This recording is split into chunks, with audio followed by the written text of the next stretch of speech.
Hello guys, welcome back to my YouTube channel. Ikaze cyane, nitwa Donatira, benshi akabanzi ku izina rya Tadine. Tugiye kuganira bimwe mu bintu wakagombye guhindura vuba, byakagombye kurangirana n'uku kwezi. Icya mbere, kwitandukanya na bagenzi bawe. Kwitandukanya na bagenzi bawe mu gihe hari ikintu cyiza bagiye gukora. Ahangaha sindi kuvuga ikibi, hano ndi kuvuga mu gihe bagiye gukora ikintu cyiza. Tuvuge hano umushuti wanyu yagize ibibazo yenda murakorana. Ahangaha abantu bose bari gushaka gutanga contribution kugira ngo mujye gusura uwo mukozi mukorana. Deja muba muri n'abashuti, muri aba friend, mufite ibintu byinshi muhiriyeho iyo muri abantu bakorana. Ahangaha ukifata ukavamo, watanga 1000, watanga 5, watanga, ntawe ukobrije ngo tanga 20,000 uratanga uko wifite.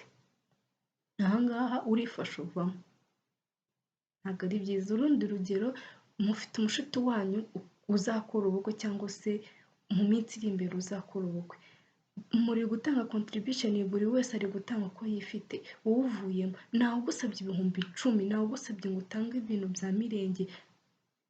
Ntabwo ari byiza kwitandukanya n'abandi. Mugeze ahantu hari ikiraro yenda cyacitse cyangwa se tuvuga iteme, kuko ikiraro nabankabije. Mugeze ahantu hari iteme kandi mugomba kugura ibiti mushobora guteraho ngo bibambutse. Wowe wikuyemo, abandi bariteranyije barambuka, wowe ushaka kwambukamo, uri guprofita ikintu cyiza. Wowe ushaka gukonsoma abandi, ariko wowe ntabwo ushaka ko gusharingana nabo. Nimba hari imwe muri wari umeze gutyo, utangire ubuhindure birangirane n'uku kwezi, kuko ntabwo abantu bari sociable muri society, ntabwo baba bakunzwe, ntabwo ari beza. Nimba ufite ako kageso, utangira ugahindure. Sinkubwiye ngo hindura aka kanya, ariko nanone birangirane n'uku kwezi, kuko ugaragara nabi mu bandi kandi atari uko wenda uvuze ngo ni ubushobozi. Gusa ni gute ushobora kumbwira ngo erega hari n'ikintu umuntu ashobora gukora kubera kwirarira cyangwa se kubera kwihagararaho? Buriya akenshi abenshi babikora ari uko kwihagararaho. Nimba ushobora kumva ko ushaka kwihagararaho ntusebe, kubera icyo ujya kwiha icyo kintu cyo kugira ngo reka mve mu bandi, uba witwaje iki? uba ubarusha iki? Muri gufasha umushuti wanyu yakoze ubukwe, yateye indi ntambwe, ubwo wikuyemo. Ese wowe kandi dejuru nawe ushobora kuba ubwifuza. Ese wowe abazagufasha ni abahe nimba wowe utangira gufasha bagenzi bawe muri icyo gihe? Cyangwa se bafasha uko wifite, ntabwo mvuze ngo ufashe uburyo utifite.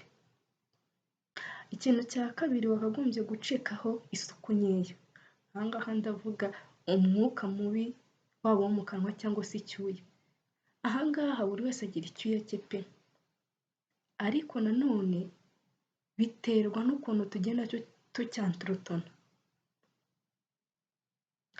Ahangaha ushobora gusanga yenda umuhumuro wawe warawumenyereye wumva ari noma, ariko nyamara ugera mu bantu ukababangamira, ukabahumurira nabi. Ni akahe gasimba kanuka cyane ra?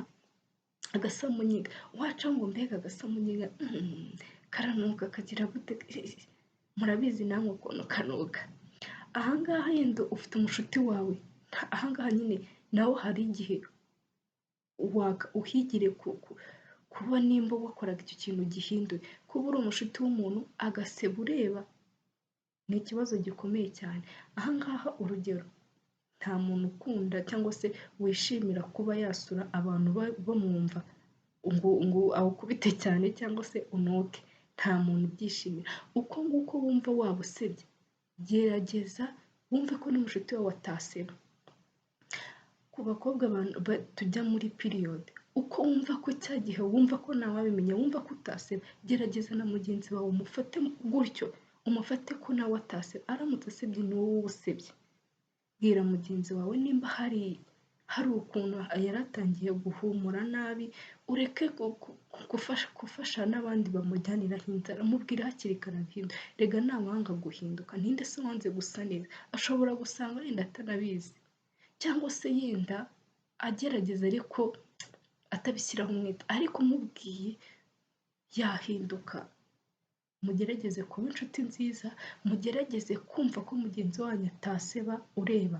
Gerageza wumve ko aramutse asebye ari wowe waba usebye. Kimwe cyangwa bibiri wateye muri ino video, like, comment kugira ngo nanjye mbashe gukora izindi video. Please don't forget to subscribe. Do subscribe.